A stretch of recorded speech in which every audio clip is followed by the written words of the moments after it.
ಗದಗ ಜಿಲ್ಲೆಯಲ್ಲಿ ಪತ್ರಕರ್ತರ ಹಿತರಕ್ಷಣೆಗೆ ಬೆದರದ ಧ್ವನಿ ಜಿಲ್ಲಾಧ್ಯಕ್ಷ ಅಂದಪ್ಪ ಮಾದರ್ ಅವರ ನಾಯಕತ್ವಕ್ಕೆ ಕಾನಿಪ ಧ್ವನಿ ಸಂಘಟನೆಯ ಜೈಕಾರ. ರೋಣದ ಅನ್ಯಾಯದ ವಿರುದ್ಧ ಹೋರಾಡುವ ನಾಯಕ ಅಂದಪ್ಪ ಮಾದರ್, ಪ್ರಧಾನ ಕಾರ್ಯದರ್ಶಿ ಎಸ್.ವಿ. ಸಂಕನಗೌಡರ ಬಿರುದಾಂಕಿತ ಶ್ಲಾಘನೆ. ರೋಣದ ಪ್ರವಾಸಿ ಮಂದಿರದಲ್ಲಿ ನಡೆದ ಕರ್ನಾಟಕ ಕಾರ್ಯನಿರತ ಪತ್ರಕರ್ತರ ಧ್ವನಿ ಸಂಘಟನೆಯ ಗದಗ ಜಿಲ್ಲಾ ನೂತನ ಪದಾಧಿಕಾರಿಗಳ ಉದ್ಘಾಟನೆ ಹಾಗೂ ಐಡಿ ಕಾರ್ಡ್ ವಿತರಣಾ ಸಮಾರಂಭದಲ್ಲಿ ಗದಗ ಜಿಲ್ಲಾಧ್ಯಕ್ಷ ಅಂದಪ್ಪ ಮಾದರ್ ಅವರ ನಾಯಕತ್ವ ಮತ್ತು ಮಾಧ್ಯಮ ಹೋರಾಟ ಮುನ್ನೆಲೆಗೆ ಬಂದಿದೆ. ಪ್ರಾಸ್ತಾವಿಕವಾಗಿ ಮಾತನಾಡಿರುವ ಜಿಲ್ಲಾ ಪ್ರಧಾನ ಕಾರ್ಯದರ್ಶಿ ಎಸ್.ವಿ. ಸಂಕನಗೌಡರವರು, ಜಿಲ್ಲಾಧ್ಯಕ್ಷ ಅಂದಪ್ಪ ಮಾದರ್ ಅವರ ಧೈರ್ಯ, ಪ್ರಾಮಾಣಿಕತೆ ಹಾಗೂ ಅನ್ಯಾಯದ ವಿರುದ್ಧದ ದಿಟ್ಟ ಹೋರಾಟವನ್ನ ಮುಕ್ತ ಕಂಠದಿಂದ ಶ್ಲಾಘಿಸಿದ್ದಾರೆ. ಈ ಕುರಿತು ವಿಸ್ತೃತ ವರದಿ ಇಲ್ಲಿದೆ ನೋಡಿ.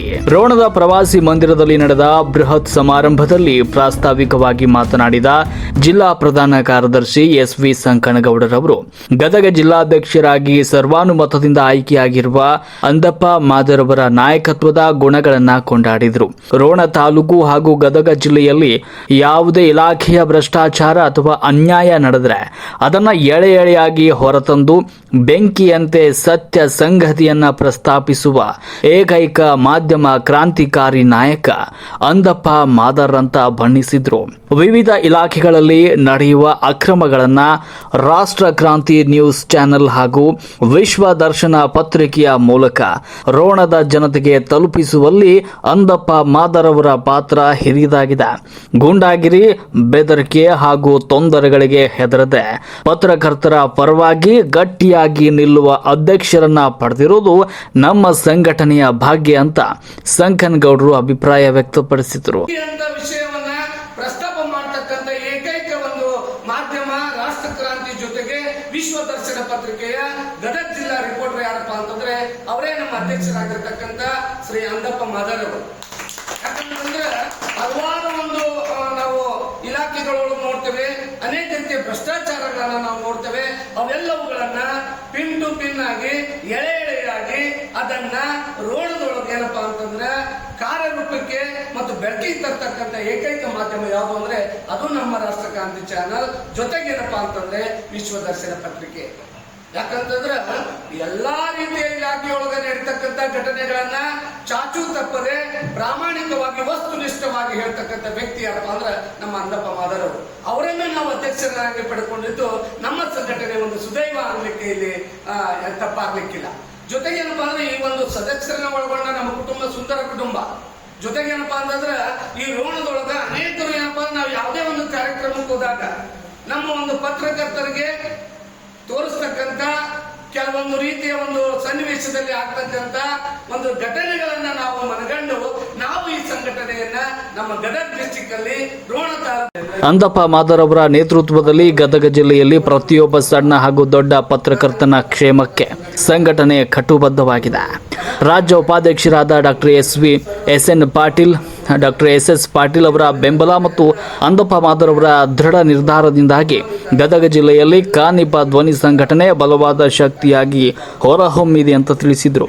ಅನ್ಯಾಯದ ವಿರುದ್ಧ ಎಂದೂ ತಲೆಬಾಗದ ಗದಗ ಜಿಲ್ಲಾಧ್ಯಕ್ಷ ಅಂದಪ್ಪ ಮಾದರ್ ಅವರ ಸಮ್ಮುಖದಲ್ಲಿ ಇಡೀ ಜಿಲ್ಲೆಯ ಪತ್ರಕರ್ತರು ಇವತ್ತಿನಿಂದ ಒಗ್ಗಟ್ಟಿನಿಂದ ಕಾರ್ಯನಿರ್ವಹಿಸಲಿದ್ದಾರೆ. ಧೈರ್ಯದ ಸುದ್ದಿಗಳಿಗಾಗಿ ನಿರಂತರವಾಗಿ ವೀಕ್ಷಿಸಿ ರಾಷ್ಟ್ರ ಕ್ರಾಂತಿ ನ್ಯೂಸ್, ಸತ್ಯದ ಪರ ಜನತೆಯ ಧ್ವನಿ. ಎಲ್ಲರಿಗೂ ಮತ್ತೊಮ್ಮೆ ಈ ಒಂದು ನಮ್ಮ ಕಾರ್ಯನಿರತ ಪತ್ರಕರ್ತರ ಸಂಘಟನೆಯ ಒಂದು ಪದಗ್ರಹಣ ಕಾರ್ಯಕ್ರಮಕ್ಕೆ ಮತ್ತೊಮ್ಮೆ ಸರ್ವರಿಗೂ ಸ್ವಾಗತವನ್ನು ಕೊಡುತ್ತಾ, ಇಲ್ಲಿ ಬಂದಿರತಕ್ಕಂಥ ಎಲ್ಲ ಮುಖ್ಯ ಒಂದು ಗೌರವಾನ್ವಿತ ಎಲ್ಲ ವ್ಯಕ್ತಿಗಳಿಗೂ ಸಹ ಮತ್ತೊಮ್ಮೆ ಕಾರ್ಯಕ್ರಮಕ್ಕೆ ಸ್ವಾಗತವನ್ನು ಕೊಡ್ತಾ ಇದ್ದೇನೆ. ವಿಶೇಷವಾಗಿ ಇಲ್ಲಿ ನಡೆದಿರ್ತಕ್ಕಂಥ ಒಂದು ವಿಶೇಷ ಕಾರ್ಯಕ್ರಮ ಏನಪ್ಪಾ ಅಂತಂದ್ರೆ ಪದಗ್ರಹಣ ಅಂತಕ್ಕಂಥ ಒಂದು ಕಾರ್ಯಕ್ರಮ ಹಾಗೂ ರೋಣ ಗಜೇಂದ್ರಗಡ ಗದಗ ಜಿಲ್ಲೆಯ ಒಂದು ಸಂಘಟನೆಯ ಒಂದು ಉದ್ಘಾಟನಾ ಕಾರ್ಯಕ್ರಮ. ಅಂದ್ರೆ ಕರ್ನಾಟಕ ಕಾರ್ಯನಿರತ ಪತ್ರಕರ್ತರ ಧ್ವನಿ ಸಂಘ ಅಂತಕ್ಕಂಥ ಒಂದು ನಾಮಾಂಕಿತವನ್ನು ಒಳಗೊಂಡು ಈ ಒಂದು ಸಂಘದ ಪ್ರಧಾನ ಹಾಗೂ ಜಿಲ್ಲಾಧ್ಯಕ್ಷರು ನಮ್ಮ ಬಂಗ್ಲೆ ಗುರುಗಳು. ಅದೇ ರೀತಿಯಾಗಿ ಈ ಒಂದು ಸಂಘದ ಒಂದು ಉಪಾಧ್ಯಕ್ಷರು ಯಾರಪ್ಪ ಅಂದ್ರೆ ಇಲ್ಲಿ ಗುರುಗಳು ಅಂತಕ್ಕಂಥ ಒಂದು ವಿಷಯವನ್ನು ಕೇಳಕ್ಕೆ ನನಗೆ ತುಂಬಾ ಹೆಮ್ಮೆ ಅನಿಸುತ್ತೆ. ಯಾಕಪ್ಪ ಅಂತಂದ್ರೆ ಈ ಸಂಘಟನೆಯನ್ನ ನಾವು ಆರಂಭ ಮಾಡಬೇಕು ಅಂತಕ್ಕಂಥ ಒಂದು ವಿಷಯವನ್ನ ನಾವು ಪ್ರಾರಂಭ ಮಾಡಿದಾಗ ನಮ್ಮ ಉಪಾಧ್ಯಕ್ಷರು ಅದಕ್ಕೆ ತುಂಬಾ ಏನಪ್ಪಾ ಅಂತಂದ್ರೆ ಒಳ್ಳೆಯ ರೀತಿಯಲ್ಲಿ ನಮಗೆ ಪ್ರೋತ್ಸಾಹವನ್ನು ಕೊಟ್ಟರು.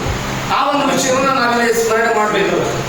ಜೊತೆಗೆ ಏನಪ್ಪಾ ಅಂತಂದ್ರೆ ಈ ಒಂದು ಸಂಘಟನೆಯ ಒಂದು ಮುಖ್ಯ ಉದ್ದೇಶ ಏನಪ್ಪಾ ಅಂತಂದ್ರೆ ಸತತ ಪರಿಶ್ರಮದೊಂದಿಗೆ ನಮ್ಮ ಒಂದು ಪತ್ರಕರ್ತರ ಕ್ಷೇಮೆಯನ್ನ ಒಳಗೊಂಡು ಜೊತೆಗೆ ನಮ್ಮ ಸಂಘದ ಒಂದು ಧ್ಯೇಯ ನಿಷ್ಠೆ ಒಂದು ಪ್ರಾಮಾಣಿಕತ್ವದ ಕಾರ್ಯದೊಂದಿಗೆ ಈ ಒಂದು ಸಂಘಟನೆಯ ಒಂದು ಮುಖ್ಯ ಉದ್ದೇಶ ಏನಪ್ಪಾ ಅಂತಂದ್ರೆ ನಮ್ಮ ಒಂದು ಪತ್ರಕರ್ತರ ಕ್ಷೇಮೆಯನ್ನು ಒಳಗೊಂಡು ಅವರ ಜವಾಬ್ದಾರಿಯನ್ನು ಒಳಗೊಂಡು ಅವರ ಒಂದು ಸಂಘಟನೆಯನ್ನು ಒಳಗೊಂಡು ಆ ಒಂದು ಪತ್ರಕರ್ತರ ಸರ್ವ ರೀತಿಯ ಜವಾಬ್ದಾರಿಗೆ ಒಂದು ಸಾಥ್ ಬೇಕಾಗಿತ್ತು, ನಮಗೆ ಒಂದು ಒಗ್ಗಟ್ಟು ಬೇಕಾಗಿತ್ತು, ಒಂದು ಏನಪ್ಪಾ ಮಾರ್ಗ ಬೇಕಾಗಿತ್ತು. ಎಲ್ಲರೂ ರೆಡಿಯಾಗಿದ್ದಾರೆ. ಈ ಒಂದು ಸದಸ್ಯರ ಒಳಗೊಂಡ ಒಂದು ಸುಂದರ ಕುಟುಂಬ ಇಲ್ಲಿ ರಚನೆ ಆಗಲಿಕ್ಕೆ ನಮ್ಮ ಗೌರವಾನ್ವಿತ ಸನ್ಮಾನ್ಯ ಉಪಾಧ್ಯಕ್ಷರು ತುಂಬಾ ಪಾಟೀಲ್ ಸರ್ ತುಂಬಾ ನಮಗೇನಪ್ಪಾ ಅಂದ್ರೆ ಬೆಂಬಲವನ್ನು ಸೂಚಿಸಿದ್ದಾರೆ. ಜೋರಾದ ಚಪ್ಪಾಳೆ. ನಾವು ಮತ್ತೊಮ್ಮೆ ಹೇಳ್ಬೇಕ ಏನಂದ್ರೆ ಇಲ್ಲಿ ವಿಚಾರ, ಈ ಒಂದು ಸಂಘಟನೆಯನ್ನ ನಾವು ಆರಂಭ ಮಾಡಬೇಕು ಅಂತ ನಾವು ಪಣ ತೊಟ್ಟಾಗ ನಮಗೆ ಕೈ ಜೋಡಿಸಿರ್ತಕ್ಕಂಥ ಪ್ರಪ್ರಥಮ ಕೈ ಯಾವ್ದಪ್ಪ ಅಂತಂದ್ರೆ ಅದನ್ನ ಇಲ್ಲಿ ನಾವು ಸ್ಮರಿಸಲೇಬೇಕು. ಅವ್ರು ಯಾರಂದ್ರೆ ಈಗಾಗಲೇ ನಾವು ಎಲ್ಲ ಸರ್ವಾನುಮತದಿಂದ ಆಯ್ಕೆ ಮಾಡಿರ್ತಕ್ಕಂಥ ನಮ್ಮ ಅಧ್ಯಕ್ಷರು ಶ್ರೀ ಅಂದಪ್ಪ ಮಾದರ್ ಅವರು. ಏನಂತಂದ್ರೆ ಇಲ್ಲಿ ನಾವು ಅವರ ಹೆಸರನ್ನ ಯಾಕೆ ತಗೊಂಡ್ಬೇಕು ಅಂತಂದ್ರೆ ಈ ಇಡೀ ರೋಣದೊಳಗ ಪ್ರಾಮಾಣಿಕವಾಗಿ ಒಂದು ಏನಾದ್ರೂ ವಿಷಯ ಇತ್ತಪ್ಪ ಅಂತಂದ್ರೆ ಆ ಒಂದು ಬೆಂಕಿ ಅಂತ ವಿಷಯವನ್ನ ಪ್ರಸ್ತಾಪ ಮಾಡತಕ್ಕಂಥ ಏಕೈಕ ಒಂದು ಮಾಧ್ಯಮ ರಾಷ್ಟ್ರ ಕ್ರಾಂತಿ ಜೊತೆಗೆ ವಿಶ್ವ ದರ್ಶನ ಪತ್ರಿಕೆಯ ಗದಗ ಜಿಲ್ಲಾ ರಿಪೋರ್ಟರ್ ಯಾರಪ್ಪ ಅಂತಂದ್ರೆ ಅವರೇ ನಮ್ಮ ಅಧ್ಯಕ್ಷರಾಗಿರ್ತಕ್ಕಂಥ ಶ್ರೀ ಅಂದಪ್ಪ ಮಾದರ್ ಅವರು. ಯಾಕಂತಂದ್ರೆ ಹಲವಾರು ಒಂದು ನಾವು ಇಲಾಖೆಗಳೊಳಗೆ ನೋಡ್ತೇವೆ, ಅನೇಕ ರೀತಿಯ ಭ್ರಷ್ಟಾಚಾರಗಳನ್ನ ನಾವು ನೋಡ್ತೇವೆ. ಅವೆಲ್ಲವುಗಳನ್ನ ಪಿನ್ ಟು ಪಿನ್ ಆಗಿ ಎಳೆ ಎಳೆಯಾಗಿ ಅದನ್ನ ರೋಡದೊಳಗೆ ಏನಪ್ಪಾ ಅಂತಂದ್ರೆ ಕಾರ್ಯರೂಪಕ್ಕೆ ಮತ್ತು ಬೆಳಕಿಗೆ ತರ್ತಕ್ಕಂಥ ಏಕೈಕ ಮಾಧ್ಯಮ ಯಾವುದು ಅಂದ್ರೆ ಅದು ನಮ್ಮ ರಾಷ್ಟ್ರ ಕ್ರಾಂತಿ ಚಾನಲ್, ಜೊತೆಗೆ ಏನಪ್ಪಾ ಅಂತಂದ್ರೆ ವಿಶ್ವ ದರ್ಶನ ಪತ್ರಿಕೆ. ಯಾಕಂತಂದ್ರೆ ಎಲ್ಲಾ ರೀತಿಯ ಇಲಾಖೆಯೊಳಗೆ ನಡೀತಕ್ಕಂಥ ಘಟನೆಗಳನ್ನ ಚಾಚು ತಪ್ಪದೆ ಪ್ರಾಮಾಣಿಕವಾಗಿ ವಸ್ತುನಿಷ್ಠವಾಗಿ ಹೇಳ್ತಕ್ಕಂಥ ವ್ಯಕ್ತಿ ಯಾರಪ್ಪ ಅಂದ್ರೆ ನಮ್ಮ ಅಂದಪ್ಪ ಮಾದರ್ ಅವರು. ಅವರನ್ನ ನಾವು ಅಧ್ಯಕ್ಷರಾಗಿ ಪಡೆದುಕೊಂಡಿದ್ದು ನಮ್ಮ ಸಂಘಟನೆ ಒಂದು ಸುದೈವ ಅನ್ನಲಿಕ್ಕೆ ಇಲ್ಲಿ ತಪ್ಪಾಗ್ಲಿಕ್ಕಿಲ್ಲ. ಜೊತೆಗೆ ಏನಪ್ಪಾ ಅಂದ್ರೆ ಈ ಒಂದು ಸದಸ್ಯರನ್ನ ಒಳಗೊಂಡ ನಮ್ಮ ಕುಟುಂಬ ಸುಂದರ ಕುಟುಂಬ. ಜೊತೆಗೆ ಏನಪ್ಪಾ ಅಂತಂದ್ರೆ ಈ ರೋಣದೊಳಗ ಅನೇಕರು ಏನಪ್ಪಾ ನಾವು ಯಾವುದೇ ಒಂದು ಕಾರ್ಯಕ್ರಮಕ್ಕೆ ಹೋದಾಗ ನಮ್ಮ ಒಂದು ಪತ್ರಕರ್ತರಿಗೆ ತೋರಿಸ್ತಕ್ಕಂಥ ಕೆಲವೊಂದು ರೀತಿಯ ಒಂದು ಸನ್ನಿವೇಶದಲ್ಲಿ ಆಗ್ತಕ್ಕಂಥ ಒಂದು ಘಟನೆಗಳನ್ನ ನಾವು ಮನಗಂಡು ನಾವು ಈ ಸಂಘಟನೆಯನ್ನ ನಮ್ಮ ಗದಗ ಡಿಸ್ಟಿಕ್ ಅಲ್ಲಿ ರೋಣ ತಾಲೂಕಲ್ಲಿ ಗಜೇಂದ್ರಗಢದಲ್ಲಿ ಇದನ್ನ ನಾವು ಹುಟ್ಟ ಹಾಕ್ಲಿಕ್ಕೆ ಕಾರಣ ಆಯ್ತು.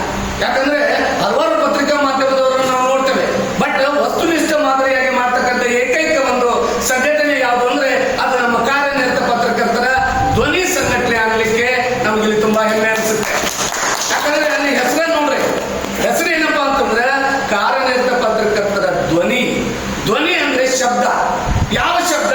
ಅನ್ಯಾಯದ ವಿರುದ್ಧವಾಗಿ, ಅನೀತಿಯ ವಿರುದ್ಧವಾಗಿ, ಭ್ರಷ್ಟಾಚಾರದ ವಿರುದ್ಧವಾಗಿ ವಸ್ತುನಿಷ್ಠ ವಿಷಯಗಳನ್ನ ನೇರ ದಿಟ್ಟ ನಿರಂತರವಾಗಿ ಅದನ್ನ ಮುದ್ರಿಸ್ತಕ್ಕಂಥ ಏಕೈಕ ಒಂದು ಸಂಘಟನೆ ಯಾವುದು ಅಂದ್ರೆ ಅದು ನಮ್ಮ ಕಾರ್ಯನಿರತ ಪತ್ರಕರ್ತರ ಧ್ವನಿ ಸಂಘ ಅಂತಕ್ಕಂಥ ಒಂದು ವಿಷಯ. ಇಲ್ಲಿ ಒಂದು ವಿಷಯವನ್ನ ನೀವು ಮನಗಾಡಲೇಬೇಕು ಪ್ರಿಯ ಮಾಧ್ಯಮ ಮಿತ್ರರೇ ಮತ್ತು ಪ್ರಿಯ ಗಣ್ಯ ವ್ಯಕ್ತಿಗಳೇ. ಏನಪ್ಪಾ ಅಂದ್ರೆ ಹಲವಾರು ವಿಷಯಗಳನ್ನ ನಾವು ನೋಡ್ತಾ ಬರ್ತಿದ್ದೀವಿ. ಅಂದ್ರೆ ಕರ್ನಾಟಕ ಆಯ್ತು, ರೋಣ ತಾಲೂಕು ಆಯ್ತು, ಹಲವಾರು ಜಿಲ್ಲೆಗಳೊಳಗ ಭ್ರಷ್ಟಾಚಾರಗಳನ್ನ ನೋಡ್ತೇವೆ. ಯಾರು ಅದಕ್ಕೆ ಧ್ವನಿ ಎತ್ತಾ ಇಲ್ಲ. ಯಾಕಪ್ಪ ಅಂತಂದ್ರೆ ಹೆದರಿಕೆಯ ಮನೋಭಾವ. ಆ ಒಂದು ಮನೋಭಾವದಿಂದ ಎಷ್ಟೋ ಭ್ರಷ್ಟಾಚಾರಗಳು, ಎಷ್ಟೋ ಅನೀತಿಗಳು ಮಣ್ಣಲ್ಲೇ ಇದೆ. ಅದನ್ನ ಎಳೆ ಎಳೆಯಾಗಿ ಬೆಳಕಿಗೆ ತರ್ತಕ್ಕಂಥ ಕೆಲಸವನ್ನ ನಾವು ಇವತ್ತಿನ ದಿನದಿಂದ ನಮ್ಮ ಸಂಘಟನೆ ಮುಖಾಂತರ ನಾವು ಮಾಡ್ತೇವೆ. ಯಾಕಪ್ಪ ಅಂತಂದ್ರೆ ನಮ್ಮ ಸಂಘಟನೆ ಹೆಸರು ಏನಪ್ಪಾ ಅಂದ್ರೆ ಧ್ವನಿ. ಯಾರ ಧ್ವನಿ? ಅನ್ಯಾಯಕ್ಕೆ ಒಳಗಾದವರು, ತುಳಿತಕ್ಕೆ ಒಳಗಾದವರು, ಶೋಷಣೆಗೆ ಒಳಗಾದವರನ್ನ ಬೆಳಕಿಗೆ ತರ್ತಕ್ಕಂಥ ಕೆಲಸ ಯಾವ್ದಪ್ಪ ಅಂದ್ರೆ ಸನ್ಮಾನ್ಯ ನಮ್ಮ ಉಪಾಧ್ಯಕ್ಷರ ಒಂದು ನೇತೃತ್ವದೊಳಗ ನಮ್ಮ ಸಂಘಟನೆ ಯಾವುದು ಅಂದ್ರೆ ಕರ್ನಾಟಕ ಕಾರ್ಯನಿರತ ಪತ್ರಕರ್ತರ ಗದಗ ಜಿಲ್ಲಾ ಸಂಘಟನೆ. ತುಂಬಾ ಹೆಮ್ಮೆ ಅನ್ಸುತ್ತೆ ನಮ್ಗೆ ಹೇಳಕ್ಕೆ. ಯಾಕಂದ್ರೆ ಇದರಲ್ಲಿ ಬಂದಿರತಕ್ಕಂಥ ಸದಸ್ಯರಾಗಿದ್ದಾರೆ, ಹಲವಾರು ರೀತಿಯ ಅನುಭವಗಳನ್ನ ಒಳಗೊಂಡಿರ್ತಕ್ಕಂಥವ್ರು ಇದ್ದಾರೆ. ಅವರನ್ನ ನಾವು ಮೈಗೂಡಿಸಿ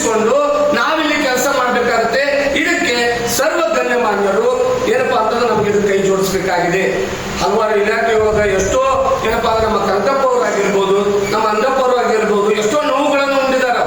ಆ ನೋವುಗಳಿಗೆ ಆಗಿನ ಟೈಮ್ ಒಳಗ ಬೆಂಬಲ ಸೂಚಿಸ್ಲಿಕ್ಕೆ ಯಾರು ಇರ್ಲಿಲ್ಲ. ಎಷ್ಟೋ ಮಾಧ್ಯಮ ಮಿತ್ರರು ಏನಪ್ಪಾ ಅಂತಂದ್ರೆ ಅಂದಪ್ಪರವರು ಏನಪ್ಪಾ ಅಂದ್ರೆ ಒಂದು ಯಾವುದೋ ಒಂದು ಘಟನೆಗೆ ಒಳಗಾಗಿ ಅರೆಸ್ಟ್ ಆಗಿತ್ತು. ಅದನ್ನ ಯಾವ ಪತ್ರಿಕೆಯವರು ಬೆಳಕಿ ತರಲೇ ಇಲ್ಲ. ಕಾರಣ ಏನು ಗೊತ್ತಾ? ಅಲ್ಲಿ ಇರ್ತಕ್ಕಂಥ ಒಂದು ವಿಷಯ ತಿಳ್ಕೊರಿ, ಸಂಘಟನೆ ಅಂತಕ್ಕಂಥದ್ದು ಇದ್ದಿದ್ದಿಲ್ಲ. ಹಲವಾರು ಸಂಘಟನೆಯವರು ಬಂದ್ರೆ ಅವ್ರಿಗೆ ನಾನು ಏನಪ್ಪಾ ಅಂದ್ರೆ ಕೃತಜ್ಞತೆ ಸಲ್ಲಿಸ್ತೀನಿ. ಬಟ್ ನಮ್ಮ ಪತ್ರಿಕಾ ಮಾಧ್ಯಮದವರು ಯಾರು ಇಲ್ಲ. ನಾನು ಕನಕಪ್ಪ ಅವ್ರು ಬಿಟ್ಟರೆ ಯಾರು ಇಲ್ಲ ಅಲ್ಲಿ ಪತ್ರಿಕೆಯವರು. ಅಲ್ಲಿ ಆಗ್ತಕ್ಕಂಥ ಅನ್ಯಾಯ ಏನು ಗೊತ್ತಾ? ಜಗಳ ಬಿಡಿಸ್ಲಿಕ್ಕೆ ಹೋದಂತ ಪತ್ರಕರ್ತರನ್ನ ಮುಲಾಜಿಲ್ಲದೆ ಒಂದು ಆಮಿಷವನ್ನು ಒಡ್ಡಿ ಅವರನ್ನ ಅರೆಸ್ಟ್ ಮಾಡಲಾಯಿತು. ಇದೇ ನಮ್ಮ ಕನಕಪ್ಪ ಅವರನ್ನ ಆ ಒಂದು ಭೂ ಇಲಾಖೆ ಒಳಗೆ ನಡೀತಕ್ಕಂಥ ಹಗರಣಗಳನ್ನ ಬಯಲಿಗೆ ತಂದ್ರು, ಅಲ್ಲಿರ್ತಕ್ಕಂಥ ಲೋಪದೋಷಗಳನ್ನ ಬಯಲಿಗೆ ತಂದ್ರು, ಅಲ್ಲಿರ್ತಕ್ಕಂಥ ಸ್ವಚ್ಛತೆಯ ಬಗ್ಗೆ ಅಸ್ವಚ್ಛತೆಯ ಬಗ್ಗೆ ಏನಪ್ಪಾ ಲೇಖನಗಳನ್ನ ಬರೆದ್ರು. ಅವ್ರ ಮೇಲೂ ಸಹ ಏನಪ್ಪಾ ಅಂತಂದ್ರೆ ಈಗ ಆಲ್ರೆಡಿ FIR ಮಾಡಿ ಕೇಸ್ ನಡೀತಾ ಇದೆ. 3 ಮುದ್ದಕ್ಕನ್ನ ಅವ್ರು ಏನಪ್ಪಾ ಅಂತಂದ್ರೆ ಈಗ ಎದುರಿಸ್ತಾ ಇದೆ. ಇಂಥ ಕೆಲವೊಂದು ವಿಷಯಗಳನ್ನ ನಾವು ನೋಡಿದಾಗ ನಮಗೇನ್ ಬೇಕಪ್ಪ ಅಂದ್ರೆ ಒಗ್ಗಟ್ಟು ಬೇಕು, ಸಂಘಟನೆ ಬೇಕು.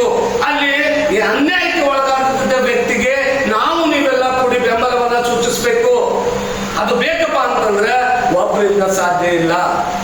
ಅದು ಹಲವಾರು ಸಂಘಟನೆಗಳನ್ನು ಒಳಗೊಂಡ, ಹಲವಾರು ಸಂಘಟನಾ ಮನೋಭಾವವನ್ನು ಒಳಗೊಂಡ ವ್ಯಕ್ತಿಗಳ ಒಂದು ವ್ಯಕ್ತಿತ್ವ ನಮಗೆ ಬೇಕಾಗಿದೆ. ಅದೇ ವ್ಯಕ್ತಿತ್ವ ಏನಪ್ಪಾ ಅಂತಂದ್ರೆ ನಮ್ಮ ಕರ್ನಾಟಕ ಕಾರ್ಯನಿರತ ಪತ್ರಕರ್ತರ ಧ್ವನಿ ಸಂಘ ಅನ್ನಲಿಕ್ಕೆ ನನಗೆ ತುಂಬಾ ಖುಷಿ ಆಗುತ್ತೆ. ಯಾಕಪ್ಪ ಅಂತಂದ್ರೆ ಹಲವಾರು ಸಮಸ್ಯೆಗಳು ಬಂದಿದ್ದಾವೆ. ನಮ್ಮ ಅಂದಪ್ಪ ಅವ್ರಿಗೆ ಆಗಿರ್ಬೋದು, ಕನಕಪ್ಪ ಅವ್ರಿಗೆ ಆಗಿರ್ಬೋದು, ನಾವು ಹೂವಿನ ಅರಸರಿಗೆ ಆಗಿರ್ಬೋದು, ಇವನ್ ನನಗೂ ಯಾವುದೇ ಒಂದು ಸುದ್ದಿಯನ್ನ ಮಾಡಿದ್ರೆ ರಾತ್ರಿ ಫೋನ್ ಬರುತ್ತೆ, ಅದನ್ನ ಯಾಕೆ ನೀವು ಮಾಡಿದ್ರಿ, ಯಾಕೆ ಮಾಡಿದ್ರಿ ಅಂತ ಸುದ್ದಿ ಯಾಕೆ ಬರುತ್ತಂದ್ರೆ ಅಲ್ಲಿ ತಪ್ಪುಗಳಿದ್ದಾವು, ನಾವು ತೋರಿಸ್ತಾ ಇದ್ವಿ, ಆ ವ್ಯಕ್ತಿಗೆ ನೋವು ಆಗ್ತಾ ಇದೆ. ಎಲ್ಲಿ ಜನರವರಿಗೆ ಬೈತಾರೋ ಅಂತಕ್ಕಂಥ ಒಂದು ಮನೋಭಾವ, ಭಯ, ಹೆದರಿಕೆ, ಇದನ್ನ ನಾವು ಇನ್ನು ಮೇಲೆ ಇಷ್ಟು ದಿನ ಹೆದರ್ತಿದ್ದಿಲ್ಲ, ಇನ್ನೂ ಹೆದರುದಿಲ್ಲ ನಾವು. ಯಾಕೆ? ನಮಗೆ ಒಂದು ಸಂಘಟನೆಯ ಬಲದ ಒಂದು ದ್ಯೋತಕ ಮಾರ್ಗದರ್ಶಿ ಒಂದು ಏನಪ್ಪಾ ಅಂತಂದ್ರೆ ನಮಗೆ ಒಂದು ಧ್ಯೇಯ ಮೂರ್ತಿ ಇದ್ದಾರೆ. ಅವರು ಯಾರಾದ್ರೆ ಸನ್ಮಾನ್ಯ ಪಾಟೀಲ್ ಗುರುಗಳು, ಉಪಾಧ್ಯಕ್ಷರು ನಮ್ಮ ಜೊತೆ ಇದ್ದಾರೆ. ಜೋರಾದ ಚಪ್ಪಾಳೆ. ಒಬ್ಬ ನೋಡ್ಲೆ ಮುಂದೆ ಗುರಿ ಇರಬೇಕು, ಹಿಂದೆ ಗುರು ಇರ್ಬೇಕಂತ. ನಮ್ಗ ಈಗ ಆಲ್ರೆಡಿ ಗುರಿ ಇದೆ. ಏನ್ ಗುರಿ ಅಂತ ಹೇಳಿದ್ರೆ ಸಂಘಟನೆಯನ್ನ ಒಂದು ಒಳ್ಳೆಯ ಮಾರ್ಗದತ್ತ ಕೊಂಡೊಯ್ತಕ್ಕಂಥ ಒಂದು ಗುರಿ ಇದೆ. ಆ ಗುರಿಗೆ ತಕ್ಕಂತ ನಮ್ಮ ಹಿಂದೆ ಗುರಿ ಯಾರಿದ್ದಾರೆ ಅಂದ್ರೆ ಸನ್ಮಾನ್ಯ ಉಪಾಧ್ಯಕ್ಷರಾಗಿರ್ತಕ್ಕಂಥ ಪಾಟೀಲ್ ಸರ್ ಇದ್ದಾರೆ. ತಿಳ್ಕೊಂಡ್ಬಿಡ್ರಿ ಏನಪ್ಪಾ ಅಂದ್ರೆ ನೇರ ದಿಟ್ಟ ನಿರಂತರ ಸುದ್ದಿಗಳನ್ನ ಮಾಡ್ತಾ ಇಲ್ಲಿ ನಡೀತಕ್ಕಂಥ ಗದಗ ಜಿಲ್ಲೆಯ ಭಾಗದಲ್ಲಿ ಆಗಿರ್ಬೋದು, ರೋಣ ತಾಲೂಕಲ್ಲಿ ಆಗಿರ್ಬೋದು, ಗಜೇಂದ್ರಗಡ ತಾಲೂಕಲ್ಲಿ ಆಗಿರ್ಬೋದು, ಯಾವುದೇ ಮೂಲೆಯಲ್ಲಿ ಏನೇ ನಿಮಗೆ ಅನ್ಯಾಯಗಳಾದ್ರೂ ಅದಕ್ಕೆ ನಾವು ಸಂಘಟನೆ ಮುಖಾಂತರ ನಿಮ್ಮ ಜೊತೆ ನಾವು ನಿಲ್ತೇವೆ. ಯಾವುದೇ ಭಯ ಇಲ್ಲ. ಯಾಕಂದ್ರೆ ನಮ್ಮ ಗುರಿ ಏನಪ್ಪಾ ಅಂದ್ರೆ ಒಳ್ಳೆಯ ಗುರಿ. ನಮ್ಮ ಹಿಂದೆ ಗುರಿ ಯಾರಿದಾರ ಅಂದ್ರೆ ಸನ್ಮಾನ್ಯ ಉಪಾಧ್ಯಕ್ಷರಾಗಿರ್ತಕ್ಕಂಥ ಪಾಟೀಲ್ ಗುರುಗಳು. ಯಾಕಂದ್ರೆ ನಾವು ಯಾವಾಗ ಫೋನ್ ಮಾಡಿದ್ರು ಅವರು ಏನಂತಾರೆ, ನೀವು ಮಾಡ್ರಿ, ನಿಮ್ ಜೊತೆ ನಾವು ಇರ್ತೇವೆ. ಏನು ಯಾವುದೇ ನೆಗೆಟಿವ್ ಪಾಯಿಂಟ್ ಹೇಳಲ್ಲ ಅವರು. ನನಗೇನೋ ಒಂದು ಬೇಜಾರಾಗಿತ್ತು. ಆ ಟೈಮ್ ಒಳಗೆ ನನಗೆ ಫೋನ್ ಮಾಡಿದ್ರು ಅವರು, ಸರ್ ಯಾಕೆ ಹಿಂಗ್ ಮಾಡಿದ್ರಿ, ನೀವು ಮಾಡ್ರಿ, ನಾವು ನಿಮ್ ಜೊತೆ ಇರ್ತೀವಿ. ಆ ಒಂದು ಪದ ಇದೆಯಲ್ಲ, ಯಾರು ಹೇಳಲ್ಲ ಅದನ್ನ. ₹1 ಕೊಟ್ಟರು ಬರಲ್ಲ. ಯಾಕಂದ್ರೆ ಅಂತ ಒಂದು ಪದಗಳ ಒಂದು ಜ್ಞಾನವನ್ನು ಹೊಂದಿರತಕ್ಕಂಥ ವ್ಯಕ್ತಿ ಅಡಿಯೊಳಗೆ ನಾವು ಸಂಘಟನೆ ನಡೆಸ್ತಾ ಇದ್ವಿ ಅಂದ್ರೆ ನಾವೆಲ್ಲ ಪುಣ್ಯವಂತರು, ಭಾಗ್ಯವಂತರು. ಇಂಥ ವ್ಯಕ್ತಿ ನಮ್ಗೆ ಸಿಗಲು ಸಾಧ್ಯನೇ ಇಲ್ಲ. ಆ ಒಂದು ದೇಶದೊಳಗ ನಾವು ನೀವೆಲ್ಲ ಇನ್ನೂ ಹೆಚ್ಚಿನ ರೀತಿಯಲ್ಲಿ ಈ ಸಂಘಟನೆಯನ್ನ ಬಲಪಡಿಸೋಣ. ಈ ಸಂಘಟನೆ ದೇಹದೋಷಗಳನ್ನ ಇಡೀ ಗದಗ ಜಿಲ್ಲೆಯಾದ್ಯಂತ ನಾವು ಹಂಚೋಣ ಅಂತ ಹೇಳ್ತಾ ನನಗೆ ಕೊಟ್ಟಿರ್ತಕ್ಕಂಥ ಒಂದು ಪ್ರಾಸ್ತಾವಿಕ ನುಡಿಗೆ ಒಂದು ನಮಸ್ಕಾರವನ್ನು ಸಲ್ಲಿಸಿ ನನ್ನ ಮಾತುಗಳನ್ನು